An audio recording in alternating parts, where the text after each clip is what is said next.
FPX-Cast, com Flávio Paradella. Oferecimento Giovanetti Campinas, sinônimo de sabor e tradição desde 1937. Conheça nossas unidades. Delivery todos os dias, das 10 da manhã às 11 da noite.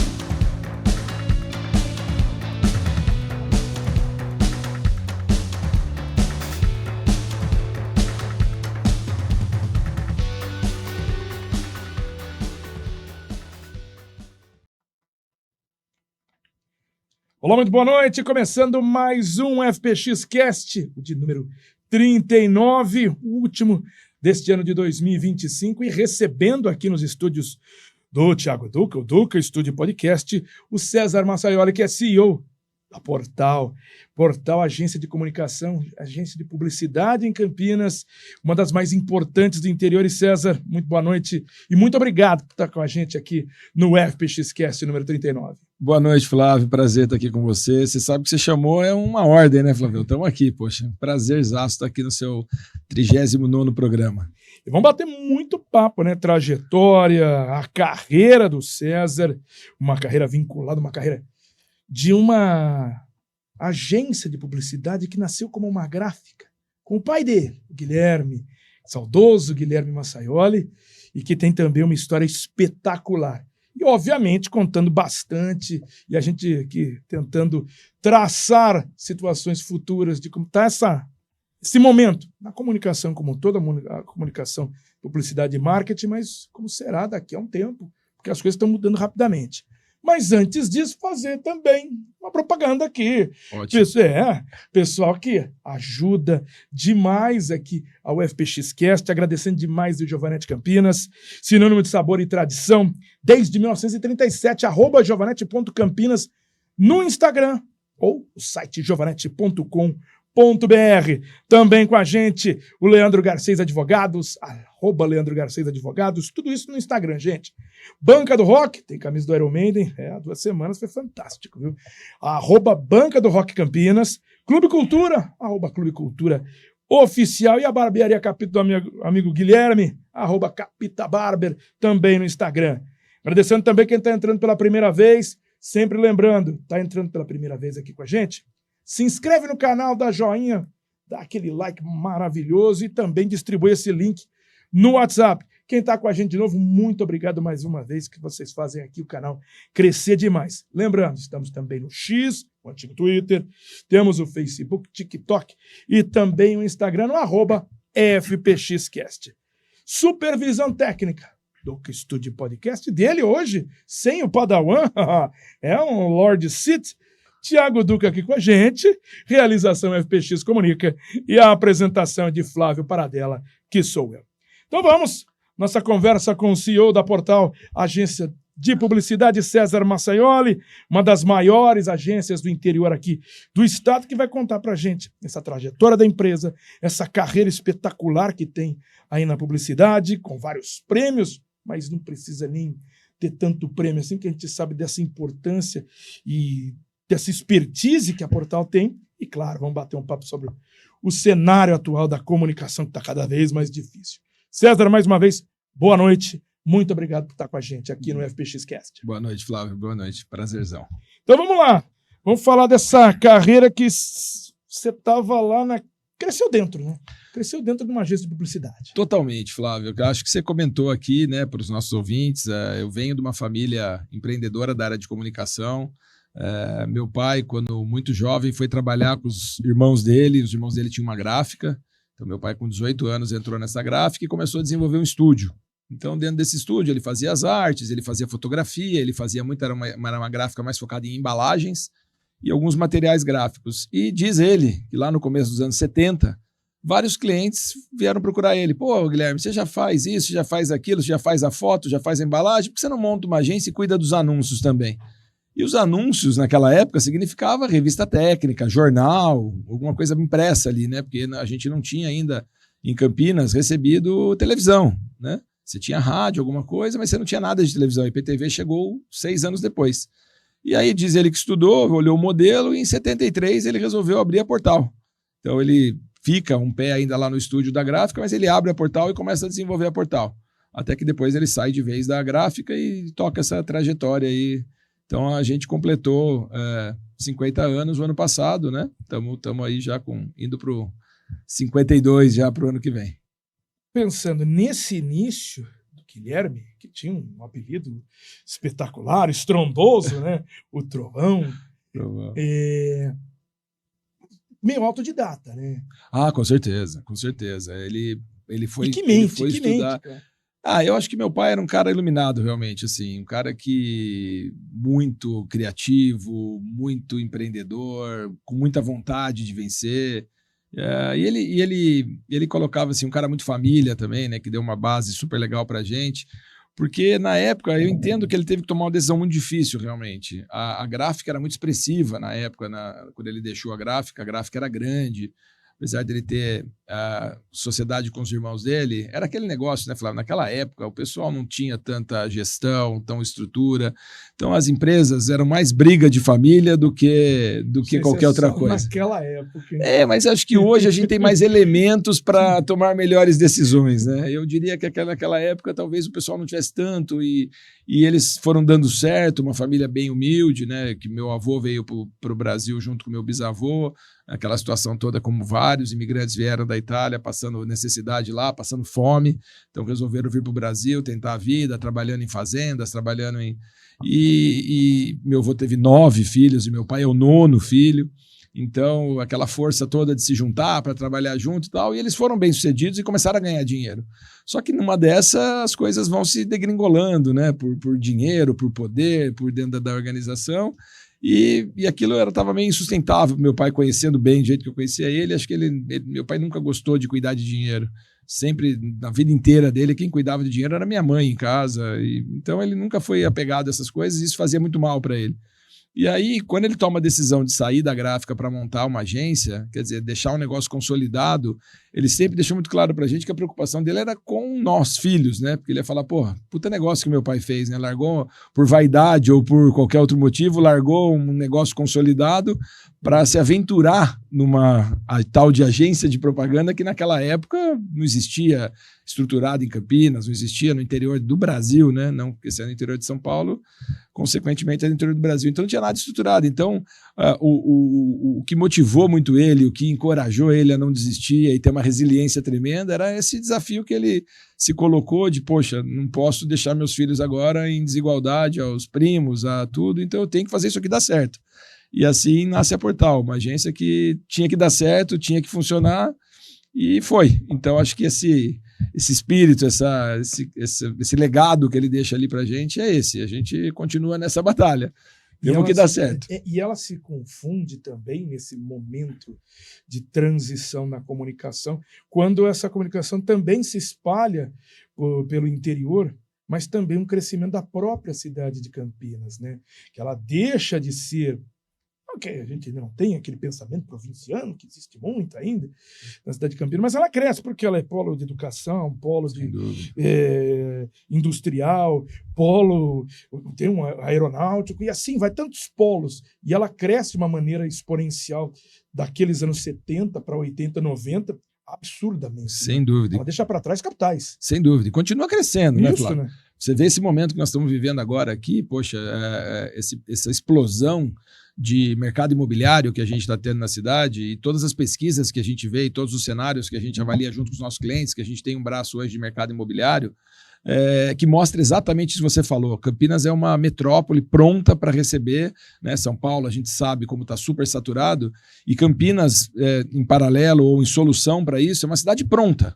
Então você tem educação, você tem diversão, você tem lazer, você tem indústria, você tem um conjunto de coisas prontas aqui que precisa agora criar essas moradias, né? Então tem projetos maravilhosos saindo aí, perto, né? O projeto do Iguatemi, o projeto do Alphaville, o projeto da 3E. Em várias áreas, né? Em várias áreas. Então, bairros planejados, sendo projetados, quer dizer, para suportar esse crescimento que todas as pesquisas mostram que Campinas vai dar um outro salto desse, porque ela está pronta. E acho que cidades como São Paulo, que está muito próxima, está muito, muito saturada, está impossível de viver. Então, acho que Campinas vai receber um fluxo aí, pelo menos é o que tem mostrado as pesquisas de mercado imobiliário que a gente tem visto. Nesse ambiente, né, esse ambiente interno de uma agência que começava a dar seus primeiros passos, e você também. Também, junto. Como é que foi essa química e entender as coisas que estavam acontecendo dentro desse núcleo familiar, mas também desse núcleo profissional?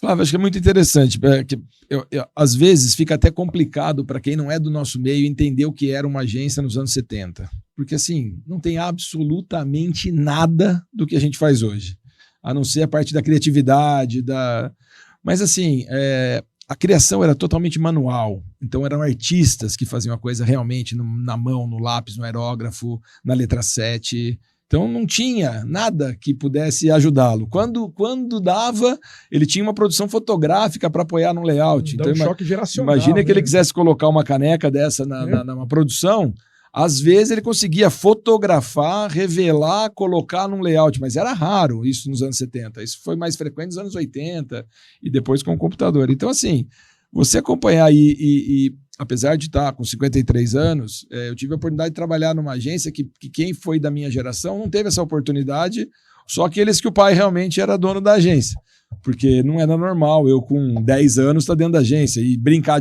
né? Esses dias eu estava numa reunião, a gente atende a Azul, falei brincando de carrinho na reunião, o pessoal brincando de aviãozinho, né? Eu falei, é verdade, brincando de aviãozinho na reunião. Então, essa oportunidade de ver esse desenvolvimento da agência, claro, como um mero espectador ali naquele momento, sem pretensão nenhuma do que eu seria da vida, de onde eu iria trabalhar, mas já absorvendo ali as coisas, vendo como o pessoal trabalhava, e era, poxa, fascinante, assim, porque eram artistas realmente, você via eles fazendo. Às vezes acontecia de fazer uns trabalhos meus da escola, sabe? Tinha que levar um desenho, a hora que eu chegava com o meu lá, às vezes, quando sobrava um tempinho, meu pai deixava lá eles me ajudarem, nossa, fantástico. Então, você poder acompanhar tudo isso poxa, é muito gratificante. É aquelas coisas assim que a gente vê e fala, não é possível que numa vida a gente fez uma transformação tão grande dessa e para onde a gente está indo agora, né? Então, poxa, é muito legal. Nessa trajetória, quais foram os grandes saltos, né? De mudanças mesmo dentro da publicidade ou mesmo dentro da agência, mas para essa comunicação? Daria para classificar assim na minha leitura, né? Eu acho que a gente teve esse primeiro momento que eram os artistas e etc. Aí você teve a introdução do computador dentro da Portal, ou dentro das agências em geral, que foi para todo mundo. Então, quando começamos a fazer a coisa dentro de um computador, foi fantástico, já foi um grandíssimo salto, porque a gente ganhou produtividade, ganhou velocidade e a criatividade começou a aflorar, que a gente conseguiu começar a fazer coisas que a gente não conseguia. Depois, acho que com as redes sociais, foi um outro momento da comunicação, né? Porque a gente aprendia naquela época na faculdade de Direito que na comunicação eu tenho um que emite a mensagem, o outro que recebe e depois ele devolve. E com redes sociais não foi mais assim, né? A gente tem mais a televisão que emite, você recebe e fica com aquilo. Então agora nas redes sociais a gente troca o tempo inteiro, é todo mundo tendo opinião, todo mundo tendo voz. Isso foi um outro grande salto da comunicação. E esse que estamos entrando aí agora, mais recente, de inteligência artificial, que vai mudar tudo de novo outra vez. Então, esse vai pôr tudo a repensar os modelos, os processos, o dia a dia. Porque a gente ainda tá... Vamos lá. A gente tá pensando assim num grande público, pensando no próprio trabalho como jornalista, como um publicitário, com alguém da comunicação.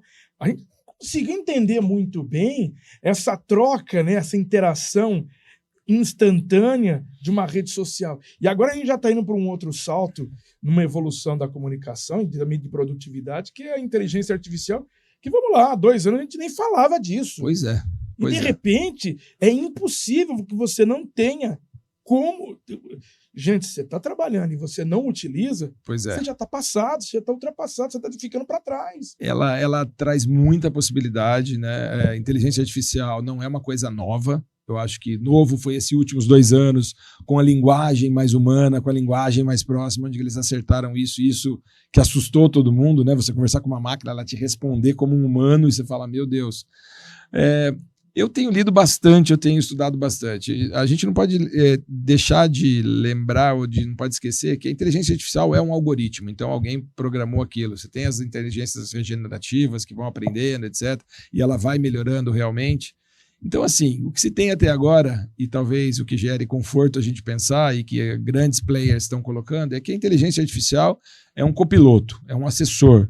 E então, é o que fala, você não vai perder o emprego para uma inteligência artificial, você vai perder o emprego para alguém que sabe mexer bem numa inteligência artificial, porque esse cara vai ser mais produtivo que você, vai fazer coisas mais rápidas, melhores, com mais possibilidade. Então a gente tem que aprender a usá-la como um aliado, como um copiloto, como algo que complete o nosso dia. E quando você ganha e domina esse tipo de coisa, abre um universo novo de possibilidades, que coisas que antes era impossível, você vê na nossa produção, você vai fazer um vídeo hoje em dia, você tem inteligências artificiais que te fazem o vídeo, se você fizer um prompt correto lá, ela te dá um vídeo, te dá uma imagem, que se você tivesse que produzir esse filme e gravar, abrir câmera para fazer isso, seriam milhões, né? Ela coloca um dinossauro no meio da cidade, pisando no carro ou subindo num prédio. Imagina gravar isso ou fazer isso em computação há 10 anos atrás. Esse filme seria de milhões. E hoje você consegue, um jovem na casa dele, com acesso a uma inteligência artificial, consegue fazer isso. Então isso abre uma perspectiva fantástica para que mais gente consigam usufruir da comunicação e do artifício da comunicação. Gera um desafio extra para nós de agência, né? Para provar valor, para como, né? Se sempre a gente teve a sombra do sobrinho de casa lá que fazia melhor, agora o sobrinho cresceu e ficou forte. Então, como é que a gente cria situações e discursos e materiais que superem esse imaginário inicial de que todo mundo pode fazer tudo, ou essa possibilidade que todo mundo pode fazer tudo. Então, o desafio nosso lá é como a gente agrega estratégia, como a gente agrega planejamento, como a gente agrega um caminho mais coordenado, somado a essas ferramentas que realmente são fantásticas. Então eu não vou competir na execução de um vídeo, mas eu vou definir para ele qual a melhor estratégia desse vídeo, qual é o melhor lugar para ele fazer, qual o storytelling que ele vai contar, e acho que é aí que a gente vai achar o nosso caminho nessa nova fase. Roteiro, né? Exato, onde que a gente vai agregar o valor estratégico para o cliente, para ele ser mais assertivo, para ele cortar caminho, para ele se posicionar diferente, num mundo que vai sendo mais comoditizado na medida que todo mundo tem acesso a tudo, as coisas vão se tornando muito iguais, né? E isso vale para produto e vale para as pessoas, né? Você tem visto aí, pelo menos a gente tem visto, a gente estava falando disso hoje na nossa reunião de planejamento. A gente estava falando de alguns eventos que a gente vai fazer. Nós estamos indo agora no começo do ano para Nova York, na feira de varejo, na NRF, como nós fomos esse ano. Depois nós vamos em março para Austin, no SXSW, que é um outro evento de criatividade e tecnologia. E sempre que a gente volta, a gente traz para a cidade um download. A gente faz. Então, para quem já está nos acompanhando aqui, quem vai ver esse programa independente do time, se for antes de fevereiro, fique de olho aí, porque você entra lá nas redes da Portal, que a gente traz esse evento. A gente já montou esse evento no Iguatemi. Esse ano a gente deve montar numa parceria aí com a prefeitura. O evento em fevereiro deve estar para acontecer no IAC, a gente está definindo ainda, mas tem muita chance de ser lá, e a gente abre esse evento para a cidade. Então você trazer esse conteúdo, trazer esse conhecimento e agregar esse valor para o pessoal, de saber as estratégias, de saber para onde ir, é que a gente acredita que vai ser o nosso diferencial. E quando a gente estava falando de diferencial de evento, a gente vê assim, tem muito evento hoje que o conteúdo acaba indo para segundo plano, ou que é aquele conteúdo pasteurizado, aquele conteúdo que você vê em vários lugares. O que a gente fez nesses últimos anos que a gente foi para lá é trazer um conteúdo inédito, trazer coisas que o nosso time lá de planejamento, o pessoal da Grow, que é a nossa empresa de brand e cultura, mergulha em cima disso, vai lá, vem em loco, traz material, decupa todo o material e traz um evento muito rico, assim, traz um evento, todo mundo, o feedback que a gente teve dos últimos eventos, o NPS, o resultado, a avaliação desses eventos é altíssimo, porque a gente traz conteúdo inédito, a gente traz um monte de coisa diferenciada.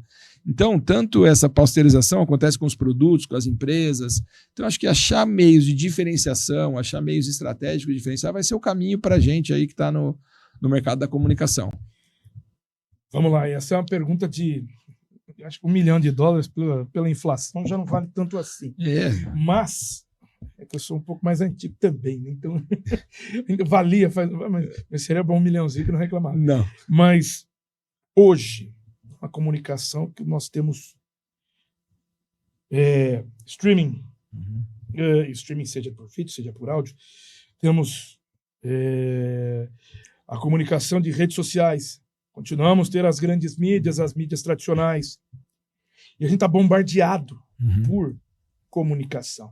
Nós recebemos, né, TikTok a cada 10 segundos. A gente está com a dopamina lá em cima porque a gente fica aqui preso a isso. Está tudo aqui. Tá. Todas essas mídias que eu citei mesmo, as grandes mídias estão aqui. Como conseguir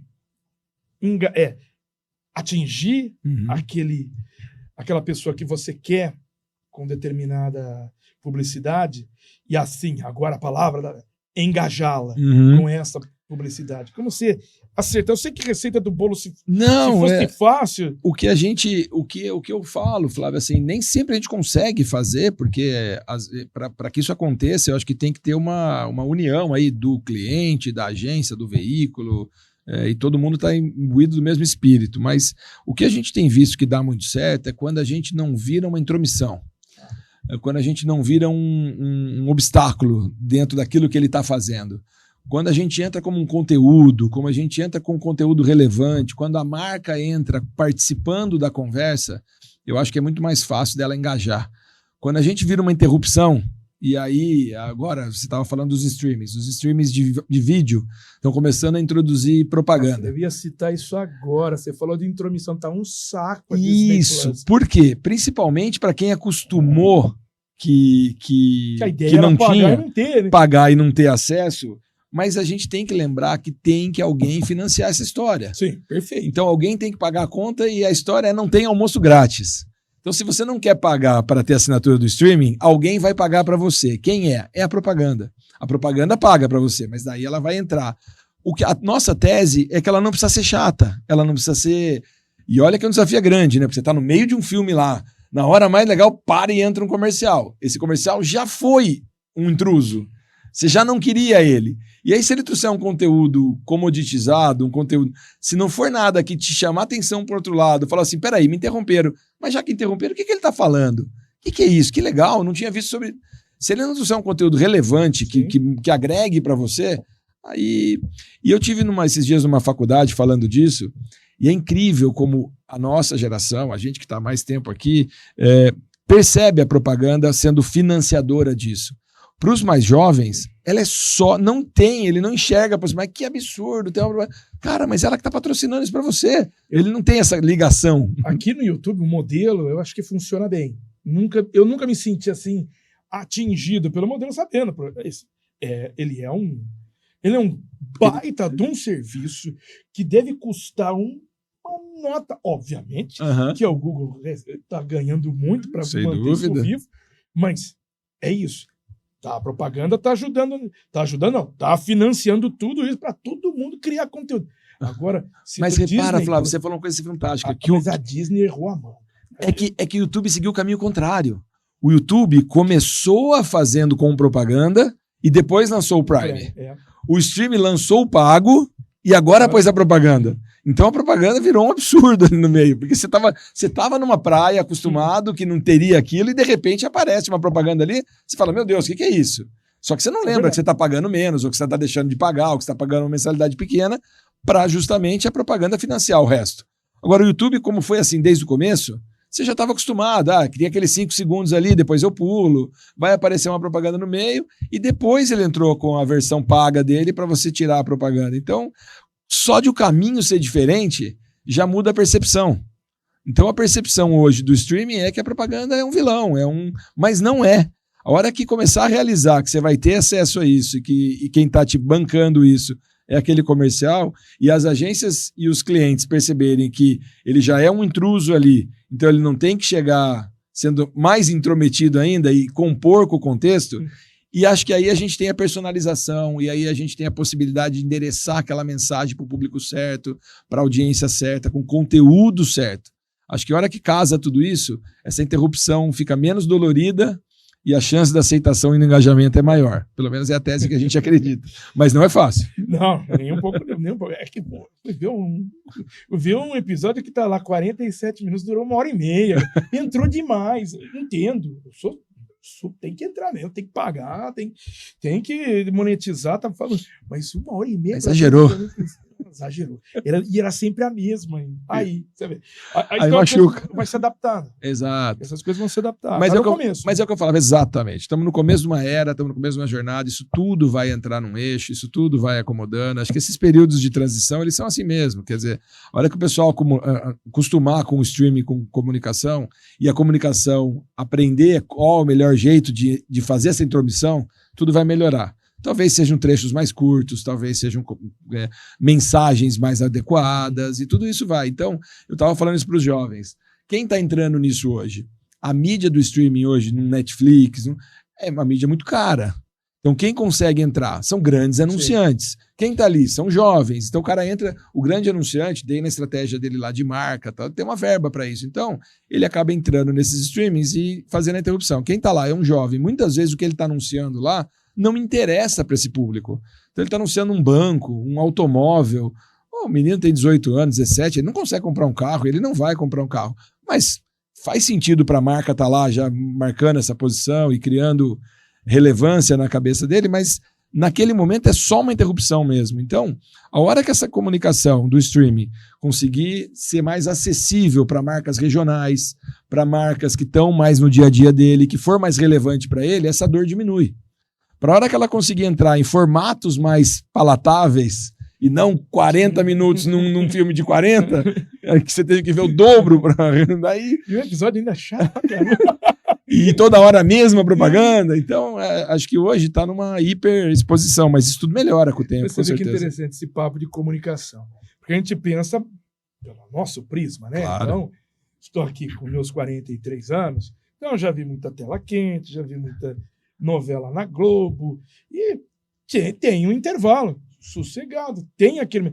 Eu já sou uma pessoa que tinha essa rotina, acostumada. Agora, aquele moleque com 15, 18 anos não viveu isso, não tem isso, ele já está nesse streaming há muito tempo, ele é nativo dessa área. E aí você tocou num outro ponto. Aí quando se fala assim, mas ninguém mais vê televisão, acho que aí é o ponto que você tocou. Não é que não vê televisão. A nossa geração que estava lá de trás, a gente via televisão e sabia que tinha um intervalo no meio, porque não tinha nem possibilidade de imaginar outro cenário. E a gente sabia que era vai assim. ser 8h30. 8h30 vai ser o Jornal Nacional. Por isso que reunia a família em frente da televisão, estava todo mundo ali naquele momento. Hoje, como eu tenho liberdade, eu consumo aquele conteúdo. Eu não acho que estão vendo menos novela, só que estão vendo de um jeito diferente. Isso. A hora que ele quer, do jeito que ele quer. Se ele vai ver de madrugada, se ele vai ver no 2x para ver mais rapidinho, se ele vai ver... Isso é ele que escolhe, não é mais o horário que a emissora quer, é o horário que ele quer. Mas eu acho que quando você pega os grandes canais abertos hoje do Brasil, os canais a cabo que estão se tornando streaming, né? Você viu a Disney anunciando aí que está fechando Netflix, diz só tudo no streaming, passando para o streaming, porque não faz sentido deixar no canal aberto. Eu acho que quando você pega a principal emissora, é a Globo é uma baita produtora de conteúdo. Quer dizer, ela tem uma qualidade de produção maravilhosa, ela produz as novelas, ela produz seriado. Então, esses conteúdos vão ser vistos de outra forma. Mas quando você vai para um conteúdo online, por exemplo, um conteúdo real time, como um jogo de futebol, a audiência está lá na televisão. Porque... Isso não muda, né? O ao vivo está lá. Agora, um programa de uma novela, que eu posso ver agora às 9, eu posso ver às 2 da manhã, ou se eu perder o sono, eu posso ver às 5 da manhã quando eu acordar, porque eu gosto de dormir cedo e prefiro acordar cedo, não quero ficar até às 10 para ver a novela. Eu vou ver a hora que eu quiser, que for mais conveniente para mim. Eu vou deixar juntar o episódio da semana e vou ver tudo de sábado, que eu prefiro ver de uma vez só. Não sei. Cada um vai ter a sua mania, o seu jeito. Agora, você vê que o ao vivo, a audiência continua. Quando tivemos aí agora, final de Libertadores, final de Copa, final de Campeonato Brasileiro, as audiências foram ótimas. E todo mundo, Fórmula 1, todos esses eventos esportivos em geral, shows, eventos que... Rock in Rio que transmitiu, então tudo isso tem audiência quando está no ao vivo. O resto continua sendo visto, mas não naquele momento, continua sendo visto nas plataformas, em outro jeito. Então tudo isso é uma mudança de perspectivas e de canais e de né? A gente teve uma multiplicação de canais aí, que isso que deixa a vida do mídia lá da agência maluco, né?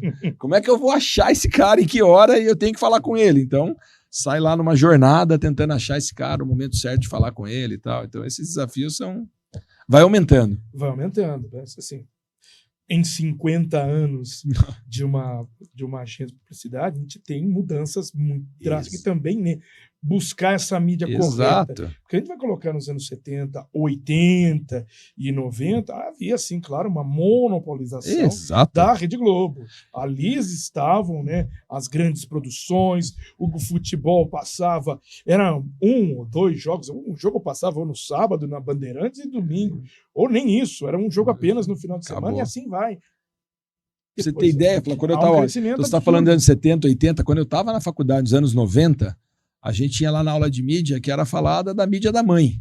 Por que mídia da mãe? Que era a mídia que até a nossa mãe faria se ela fosse mídia da agência. Que era programar uma página dupla de Veja e colocar uma mídia no Jornal Nacional no Fantástico. O Brasil inteiro ia te ver.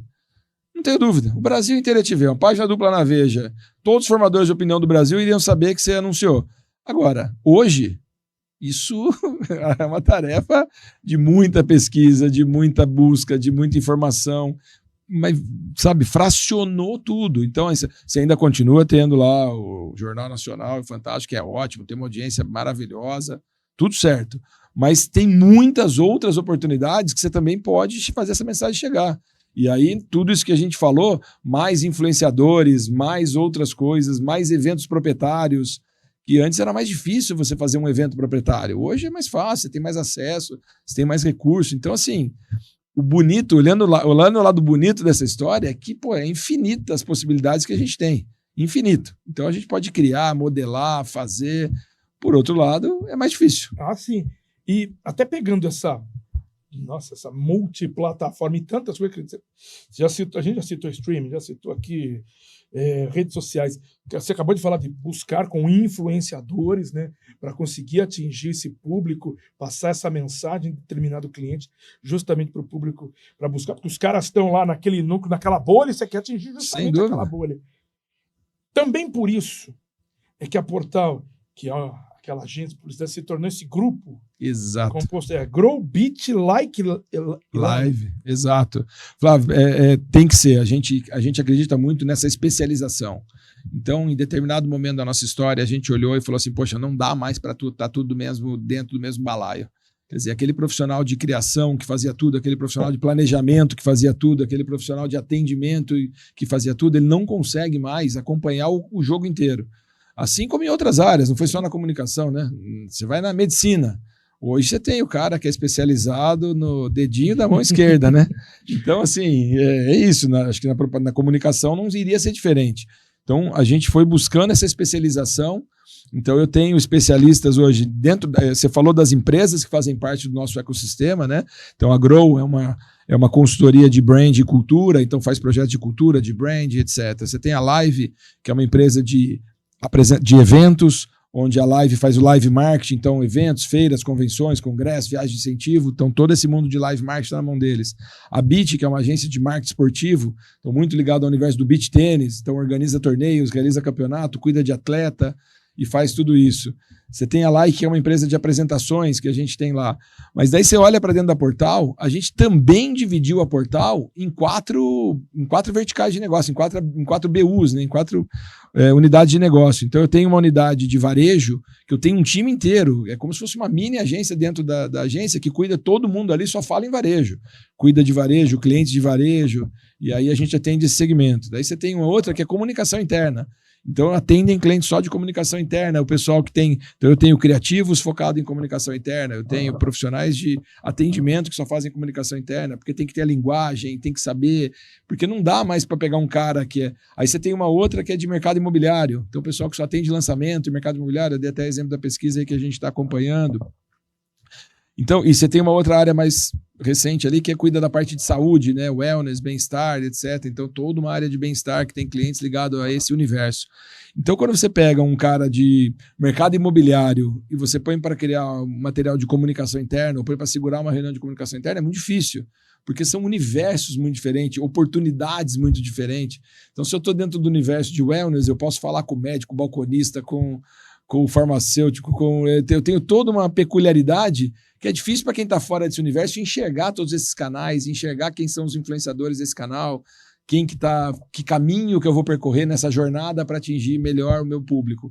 Então, por isso que a gente segmentou também toda a gente. Então, a gente acredita num processo de hipersegmentação, onde eu tenha profissionais especializados. Então, por isso que a gente montou esse ecossistema. E a grande vantagem para o cliente é que a gente pilota essas empresas junto com ele.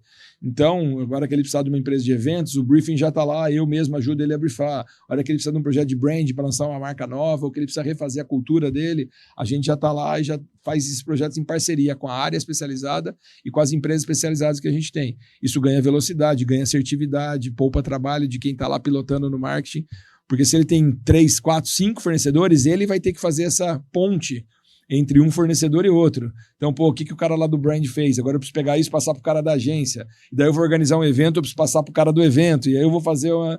Então ele ele gasta a maior parte do tempo dele orquestrando isso, que já é uma expertise da agência coordenar essa comunicação integrada junto e com os clientes. Então, acho que esse é um benefício que a gente está enxergando dentro de ter as melhores estratégias integradas para os nossos clientes e acompanhando ele nessa jornada para que tudo saia, que todos os pontos de contato que ele tenha com o cliente dele esteja alinhado, esteja falando a mesma coisa, que é coisa óbvia, mas nesse mundo fragmentado é muito difícil você organizar isso no mesmo tempo. Eu sempre disse que uma das coisas mais complicadas de uma empresa de comunicação é ter a comunicação correta. Às vezes, o que dá de dor de cabeça, por muitas vezes, já aconteceu na carreira, dentro de uma empresa de comunicação, as coisas estão dando problema por causa de falta de comunicação. Porque às vezes eu pego um exemplo, você vai para o varejo. Hoje em dia, do jeito que as coisas estão fragmentadas, assim, você ter uma campanha que você consiga, parece falar, mas isso aí é coisa de anos 70, mas se você conseguir ter uma campanha que o produto vai chegar no time certo, a sua comunicação vai estar no lugar certo, no time certo, o seu vendedor vai estar treinado daquele produto, você vai estar com o seu time e ele vai estar positivado na vitrine do jeito certo, ele vai estar no catálogo, ele vai estar no filme da televisão, ele vai estar no seu e-commerce, ele vai estar tudo bonitinho ao mesmo tempo com a mesma mensagem. Repara quem consegue fazer isso bem. É difícil. Aí você entra lá, tem ruptura de produto, você não acha o produto, dá quebra. Você vai lá, o vendedor não está sabendo falar para você do produto. Hoje nós estamos vivendo a era que o consumidor sabe mais que o vendedor. Quantas vezes você foi numa loja que você pesquisou um produto e você chegou lá, você sabia mais que o cara que estava te vendendo? Numa era que deu algum problema maior, tem alguém filmando e passando. Pois é. Então, quer dizer, muitas vezes hoje você fazer o básico bem feito, o que eu diria o básico? Pô, como era antes, o produto, tudo certinho, todo mundo treinado, pela velocidade da coisa, fica mais difícil. Só que com quem você vai interagir na jornada, muitas vezes ele está interessado naquele assunto e ele pesquisou aquele assunto. E daí geram as reclamações, geram a insatisfação, geram o desengajamento, porque o cara chega lá. Bens de maior valor agregado, isso é muito comum. Então você pega um carro, né? Você pega um cara que é apaixonado por carro. O cara chega lá na concessionária, se a concessionária não tomou cuidado de mandar esse vendedor para o treinamento, o cara chega lá sabendo mais que o vendedor. Esse carro tem turbo, não sei isso, tem aquilo, o pneu a tantas polegadas, eu posso usar isso, dá para fazer aquilo. Se o cara não tiver treinadinho, ele vai mostrar fragilidade para o comprador. E aí gera mais satisfação. Porque a troca deveria ser positiva, o produto deveria estar no estoque, ele deveria poder comprar. Se não for estratégico, né, é um defeito de comunicação, é um defeito de estratégia. Se não foi pensado aquilo, você deve ter visto aí recentemente a polêmica da Jaguar, não sei que fim vai dar. Aquela logotipia totalmente diferenciada, tal. Surgiram vários comentários na rede. A cultura woke. Exatamente. Quer dizer, se aquilo não foi uma estratégia, porque vai ter um desfecho que eles vão fazer, fizeram um lançamento aí, não sei o que vai dar. Mas se aquilo for aquilo mesmo, quer dizer, não sei, pode ser que eles estão enxergando alguma coisa lá na frente. É uma empresa gigante que tem muito acesso à pesquisa e consegue ver os movimentos talvez antes de nós que estamos aqui, mas é arriscado, é um passo. A gente fala de uma empresa que tem aí os seus esportivos, né? Só que perdeu muito espaço também ao longo do tempo, as suas vendas. Então vai saber. Veremos. Bom, a gente só vai discutir depois da obra pronta. Exato. Aí a gente chega, senta e fala, muito bem, foram perfeito. Mas que realmente... Mas tem coisa que é difícil identificar no primeiro momento, né? E aí você fala, poxa, mas qual que foi? Coisas que outros fizeram muito bem. Então você vê a campanha desse ano aí, nacional grande, do Itaú, né, de 100 anos do Itaú, que foi uma aula de marketing, né? Trazendo a Madonna, fazendo coisas maravilhosas, mexendo na marca, saindo com a comunicação super alinhada no Brasil inteiro de uma vez só, já mudando o site, mudando tudo, fazendo esse alinhamento na jornada perfeita, né? Então você fala, pô, esse cara, eu entendi o movimento dele, né? Então ele não quis, ele fez bem feita a lição de casa, e a gente que seria, eu até tenho conta no Itaú também, a gente que é usuário ou possível cliente do banco, você entende a jornada, fala, pô, ele está vindo para cá, ele está considerando, ele tem um arquétipo de governante, então ele como governante, ele que dá as cartas nesse mercado, ele está mostrando para o mercado que ele é o cara mesmo, eu sou o cara, eu que mando nesse negócio aqui, está aqui, eu sou o governante, então tá aqui, ó. Se alguém pode trazer a Madonna para o Brasil, quem é? É o Itaú, então eu vou trazer. Se alguém pode fazer tal coisa, quem vai fazer? Sou eu. Quem vai pegar a Fernanda Montenegro, sou eu. Então ele faz coisas que você olha e fala, pô, isso é muito Itaú. Então tá lá. Então ele fez uma campanha de 100 anos que ele gabaritou. Aí você olha isso e vê coerência. Agora você vê o negócio da Jaguar, é muito místico, é muito... Onde vai parar isso aí? Pode ser um golaço, mas a princípio me tá parecendo uma... Vamos acompanhar. Saindo um pouquinho da comunicação, mas ainda continuando falando da empresa, falando do empresário mesmo. Nessa sequência desses 50 anos, do pai, todo o corpo diretivo, e com você também, porque empreender no Brasil, olha, parabéns. Parabéns para quem faz um empreendimento no Brasil. E um empreendimento de mais de 50 anos. Eu coloquei aqui, ó. A gente fala de uma agência ou de uma empresa que passou, para você que está só no streaming, não sabe, hiperinflação, você não sabe, meu amigo. De manhã eram 100 mil cruzeiros, à tarde já estavam 110 mil cruzeiros. A inflação era diária. Tá? Tivemos crise energética também, pandemia. A pandemia foi para todo mundo, né? Mas o Brasil vai ter suas crises políticas a cada segundo, suas crises econômicas de vai e vem, impeachment de... Como é que é ser empresário? Ditadura. Ditadura, é mesmo. Começou eu estava lá, 73, né? Estava na ditadura. E aí, como é que é empreender no meio de um país tão caótico? O Flávio, acho que você falou tudo, né? Empreender aqui já é uma arte. Agora você imagina empreender num negócio que muda do jeito que a gente mudou. Então, eu acho que são duas coisas girando em circuitos e velocidade diferente.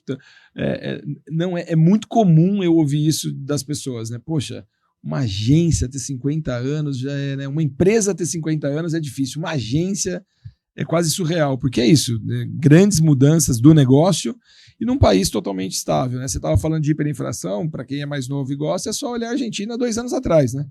E teve que entrar lá o Milei para tentar parar isso, que eles estavam lá com inflação de 90% ao mês. Então é isso, isso vale 10 hoje, no mês que vem isso vale 19, no mês que vem isso vale... Né? E o seu dinheiro... Eu me lembro dessa época de hiperinflação na agência, mas a fase que eu mais lembro disso era a gente, no começo do mês, eu indo com a minha mãe no supermercado, meu pai tinha uma caminhonete que ele gostava de pescar, a gente pegava a caminhonete para ir no supermercado. 4 irmãos, né? Então casa cheia, a gente saía correndo no supermercado e pegando as coisas, e o cara vinha com aquele revolvinho de remarcar preço, e a gente, não, já peguei, esse aqui não, e tirando da mão dele, e ele tentando remarcar o preço do seu carrinho, porque não era, né, código de barra, né, no precinho lá no produto. Então, era uma briga, porque se deixasse para comprar no dia seguinte, você já perdeu uma parte da cesta que você ia levar. Então, era um barato. A gente fazia aquelas compronas de mês, tal. Eu acho que o desafio é esse. A gente sempre...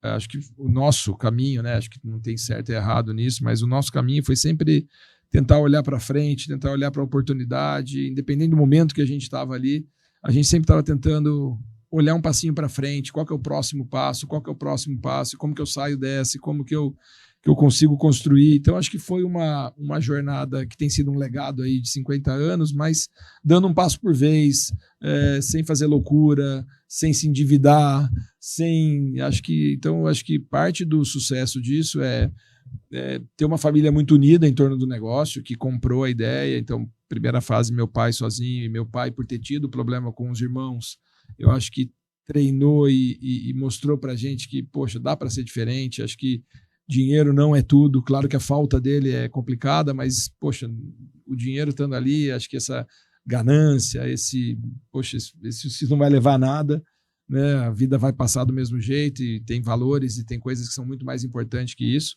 Claro que falando isso num cenário onde não está faltando nada, mas estou falando daquele cenário que empresas milionárias e bilionárias, a família briga porque quem vai ficar com o avião, quem vai ficar com isso que lá. E, poxa, acho que num nível de dinheiro, se você não perder a referência, a gente estava falando isso do programa, se você não perder a referência das suas origens, de onde você veio, eu acho que dá para acomodar tudo. Então, acho que ele fez muito bem isso, a gente trabalha todo mundo lá. E acho que nesse tempo todo a gente sempre foi olhando 2 passos para frente. Pô, tá difícil agora, como é que a gente sai dessa? Veio um plano maluco, como é que a gente vai fazer para atravessar esse plano? E depois estão falando agora de um drama recente, né? Pô, veio a pandemia. Como é que a gente vai atravessar a pandemia?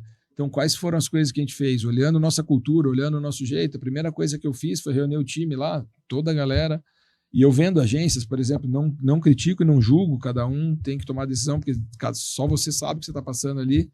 Teve agência que demitiu bastante funcionário, teve agência que tomou outro caminho. Nosso caminho foi, poxa, se nós somos um negócio de pessoas, eu não posso, na primeira dor de barriga, o que esse cara vai fazer? Se eu, naquele março de 2020, se eu largar ele agora, o que ele vai fazer? Onde ele vai arrumar emprego? Como é que ele vai sobreviver?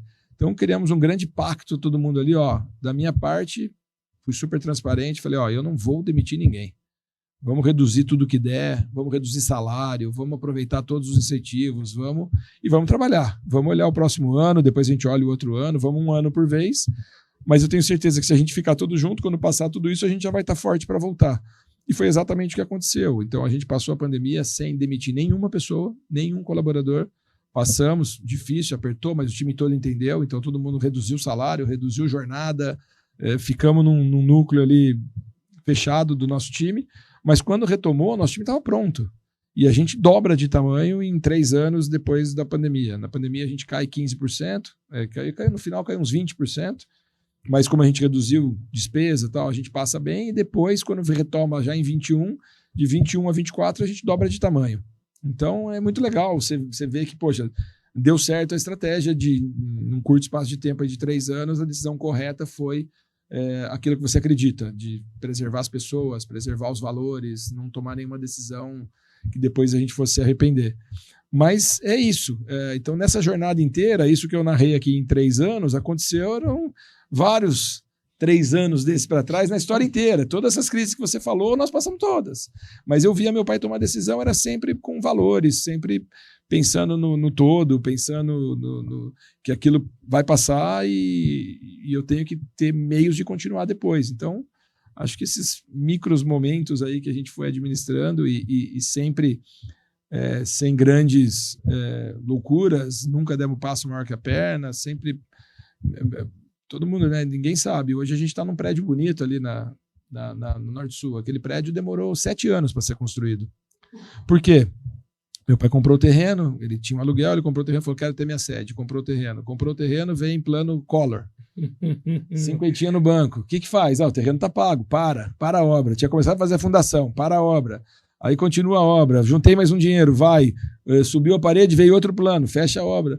Mas, pai, por que você não levanta um dinheiro no banco e depois a gente termina isso aí? Ele falou, cara, se eu posso levantar o dinheiro do banco, não conseguir pagar, vou dar um passo maior que minha perna, nós vamos quebrar. Eu não posso quebrar.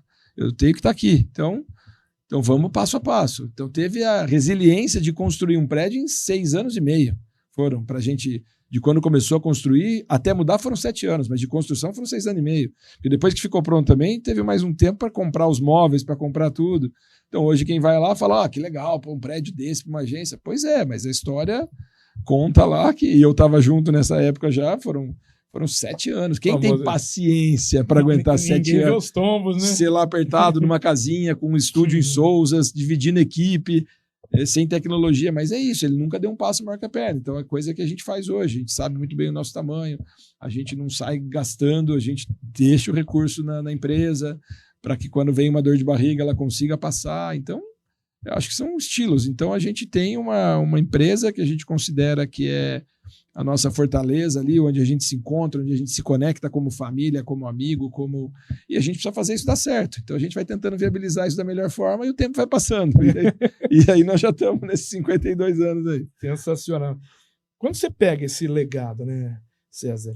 Te falo aqui com o César Massaioli, filho do grande Guilherme Massaioli. Qual que é legado do seu pai, toda essa história, né? O que mais te orgulha?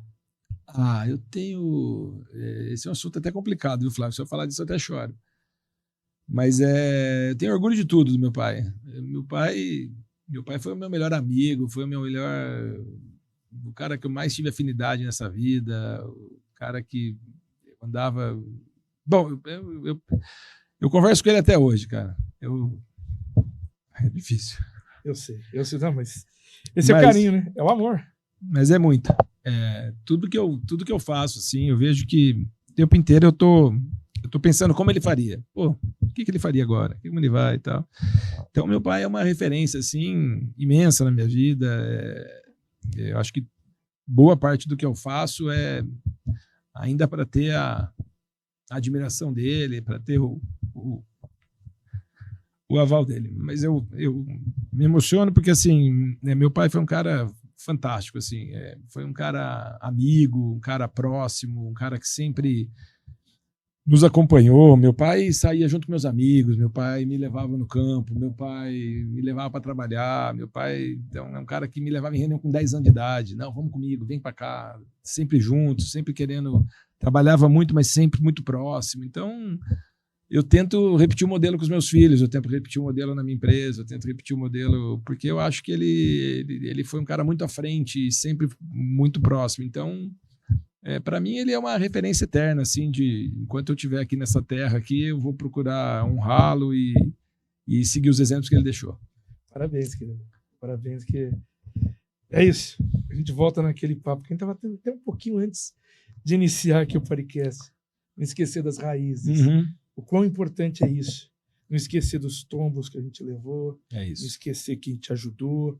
Não esquecer as pancadas que a gente leva para pensar, pô, o que a gente podia ter feito diferente até para não levar essa pancada. Sem dúvida. Tá?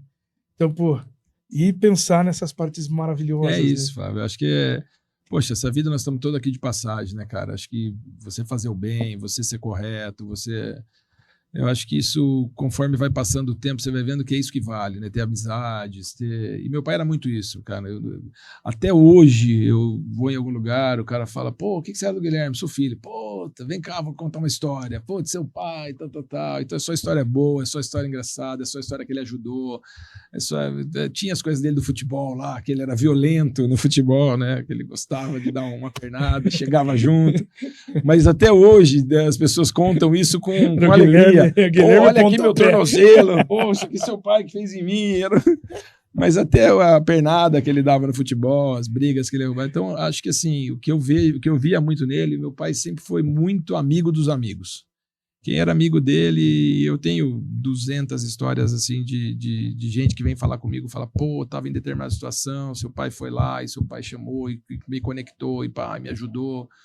Então, eu acho que é isso. Então, na história da gente também teve muito isso. E aí, tem quem acredite, tem quem não acredite, mas eu acho que assim, o que eu acredito é que se você faz o bem e planta o certo, a coisa vem. Então você fala assim, cara, tinha momento da agência que a gente estava lá, putz, você fala, cara, não vai dar, não tem como. Puta, aparece um cara, não sei da onde, que vem e e conecta, e aí você olha, você passou e você fala, meu Deus, de onde apareceu esse cara, de onde veio? Porque eu acho que é isso, acho que o universo é essa energia, né? Independente de religião e tal, eu acredito nessa energia, que se você faz, você colhe, você recebe. Deve ter alguma religião que, eu não sou mais entendido de religião, mas deve ter alguma religião que preza mais isso e tal. Eu sou um católico não tão praticante, ou nada praticante, mas fui criado na base católica. Mas o que eu acredito independente de religião, é nessa energia. Acho que você tem que fazer o bem, você tem que plantar o bem, que de alguma forma isso vai conspirando. Acho que essas pessoas vão cruzando o seu caminho de novo e vai lembrando que você ajudou e vai lembrando que, pô, esse cara foi decente comigo, esse cara foi correto comigo, e você está num processo de um cliente novo e o cara fala, não, peraí, esse cara, eu já tive uma situação com ele e, pô, ele foi correto, então pode fechar com o cara, pode ir, e isso vai ajudando, vai retroalimentando. Então você está há 50 anos no mesmo lugar, procurando sempre fazer o certo e na maioria das vezes fazendo o certo. Acho que as coisas vão dando. Então você vai se conectando com pessoas que os pais eram amigos, que já se falavam antes, tem boas referências, e agora a gente vai construindo essas referências nossas, e amanhã os filhos estão se encontrando, e aí as coisas vão esse universo vai conspirando. Então, acho que parte do que a gente tem também é um pouco desse universo conspirando um pouco a nosso favor também, para que as coisas encaixassem. Sempre que a gente tem um problema, abre-se uma porta ou um portal para que a gente ache um caminho. Publicitário, já pensou no slogan, né? Sensacional. César, como é que foi o momento da transição, né? Do seu pai passar esse bastão e aquele friozaço na barriga, Foi. Porque já era a Portal, né? Na verdade, Flávio, foi um processo bem tranquilo, porque quando eu fui fazer faculdade, eu queria fazer faculdade em São Paulo. Eu queria estudar comunicação em São Paulo. E meu pai, como era muito apegado nessa relação que a gente tinha, ele não deixou. Mas ele não é que ele não deixou, falou, você não vai. Quando eu fui fazer isso, ele falou assim, faz o seguinte, pega a sua mesa, porque eu já trabalhava na Portal, muda a sua mesa para dentro da minha sala e fica comigo o dia inteiro que você vai aprender muito mais do que na faculdade.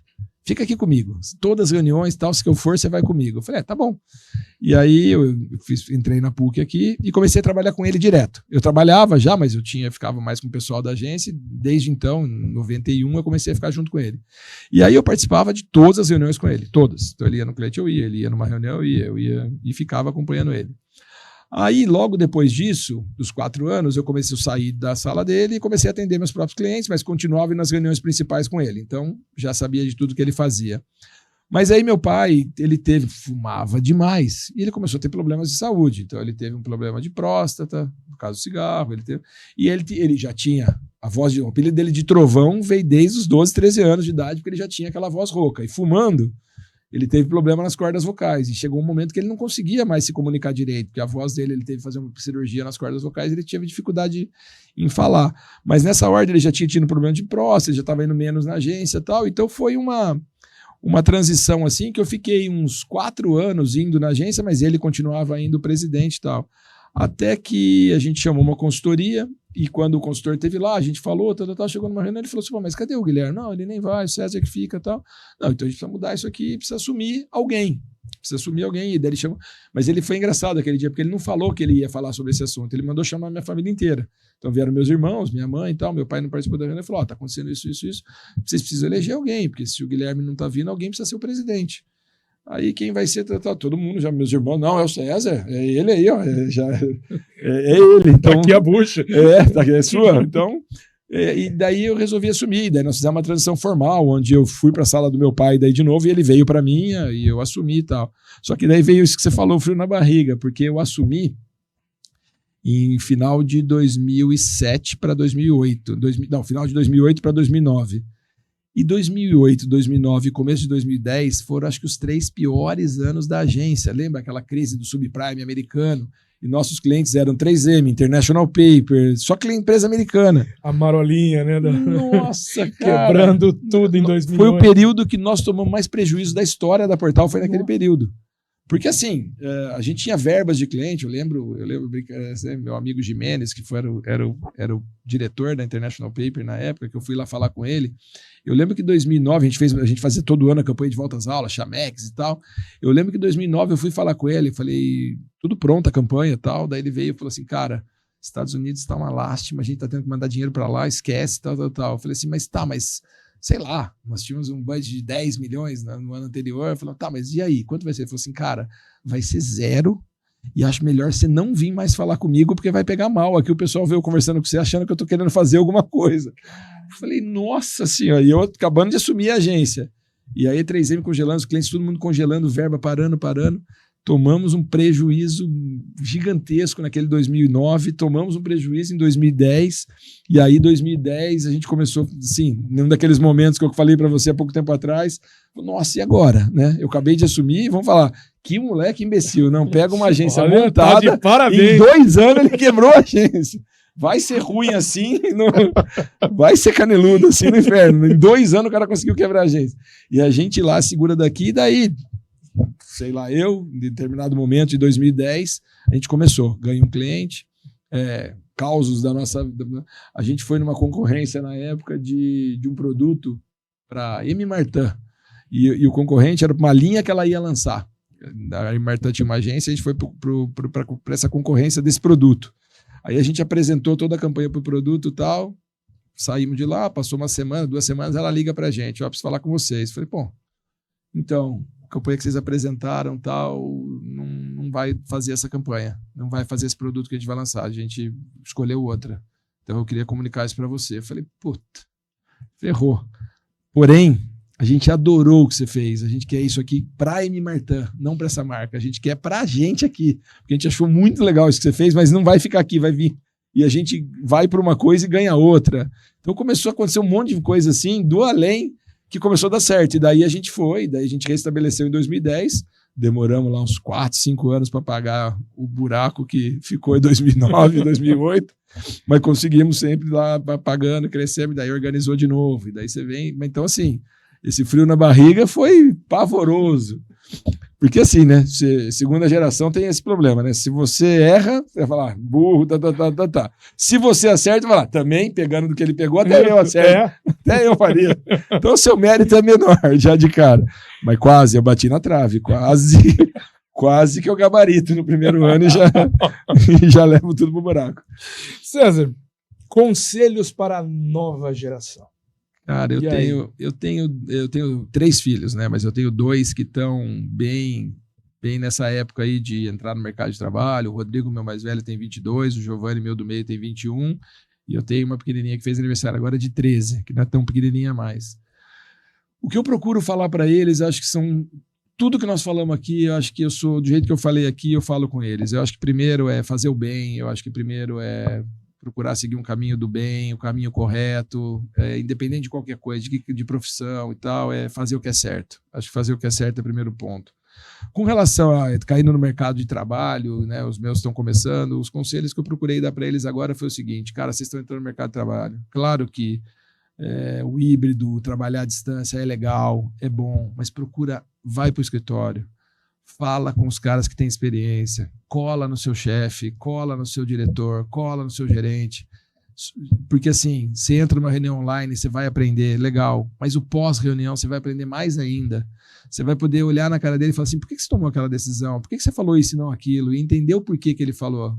Porque se você estiver em casa, ele na casa dele, ele falou, já foi, você perdeu a oportunidade. Então, para essa nova geração é assim, cara, tenta se conectar com as pessoas que têm experiência, tenta se conectar com as coisas que têm valor.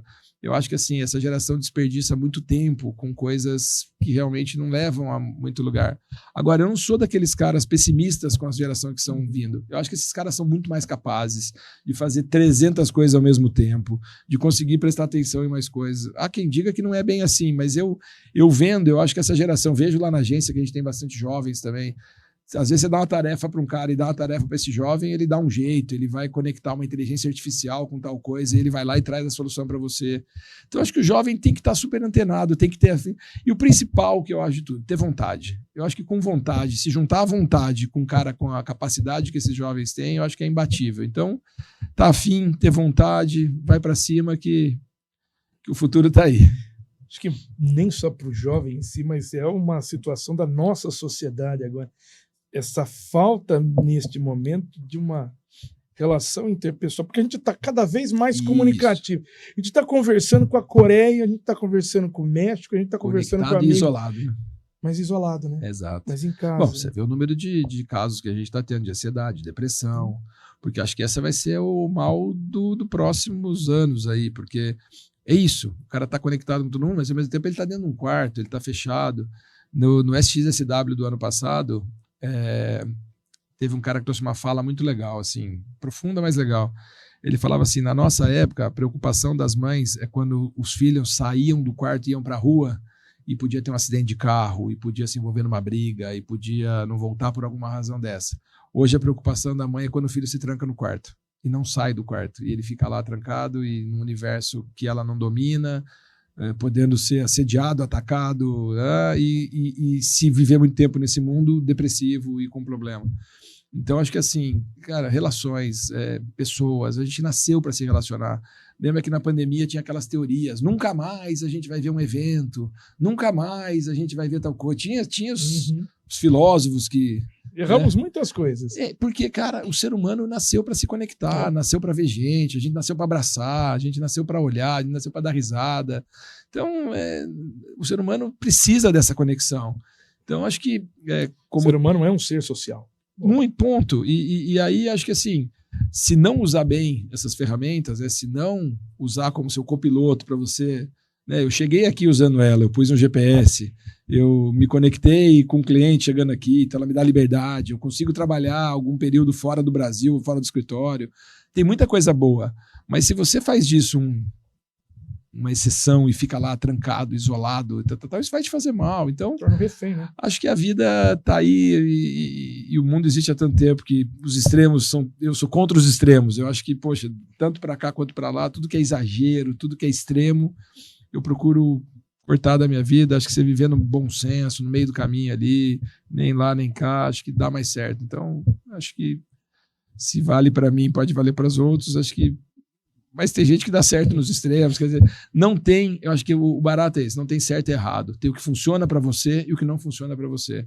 Se por acaso está numa situação que você está sentindo que você está fazendo mal alguma coisa, tenta diminuir, tenta ir para o outro lado, tenta entender as outras coisas, porque a vida hoje tem muita oportunidade, muita coisa. Então, pô, não fica preso a um negócio que não está dando certo, muda de ar, muda de vida, vai para outro lado.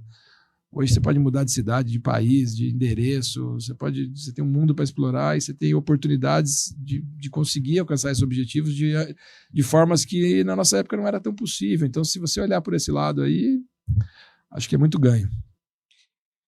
César Masseioli, queria agradecer essa participação aqui no FPXcast. Foi uma aula, uma conversa maravilhosa, você trazendo detalhes aqui da Portal e da tua vida. Você me fez relembrar de muita coisa, que boa, muita história boa. Acho que é um prazer estar aqui com você. Fico sempre à sua disposição. Você sabe que chamou é uma ordem. Tamo lá. César com a gente aqui, CEO da Portal Publicidade em Campinas, uma das maiores do interior do estado, contando muita coisa aqui pra gente, da trajetória, da carreira, desse momento, né, de comunicação. E mais uma vez agradeço por ter atendido esse pedido para a gente finalizar o ano aqui no FPXcast, o número 39. Então, César, já passo para você aqui um Feliz Natal, um feliz Ano Novo e muito sucesso em 2025. Muito obrigado, Flávio, para você também, para todo mundo que está nos ouvindo aí. Um 2025 com o pé direito, que dê tudo certo aí, para todos nós. Muito obrigado, César, e agradecendo a todos que estiveram com a gente em mais um episódio. No ano que vem tem mais, o FPXcast volta em 2025 com muita história para contar. Agradecendo também aqui os parceiros do FPXcast, Giovanetti Campinas, sinônimo de sabor e tradição desde 1937, @giovanetti.campinas no Instagram e o giovanetti.com.br, o site. Agradecendo também o Leandro Garcês Advogados, a Banca do Rock, Clube Cultura, a Barbearia Capita. Supervisão técnica dele, hoje, nosso Sith Lord, Thiago Duca com a gente. Duca Estúdio Podcast. O Fader foi lá e arrancou todo mundo, né? Os Padawan. Acabou com eles, né? Tô sabendo. Grande abraço, querido. Realização aqui da FPX Comunica e a apresentação de Flávio Paradella, sou eu. Agradecendo a todos mais uma vez. Um Feliz Natal, um Feliz Ano Novo e, como sempre eu digo, juízo.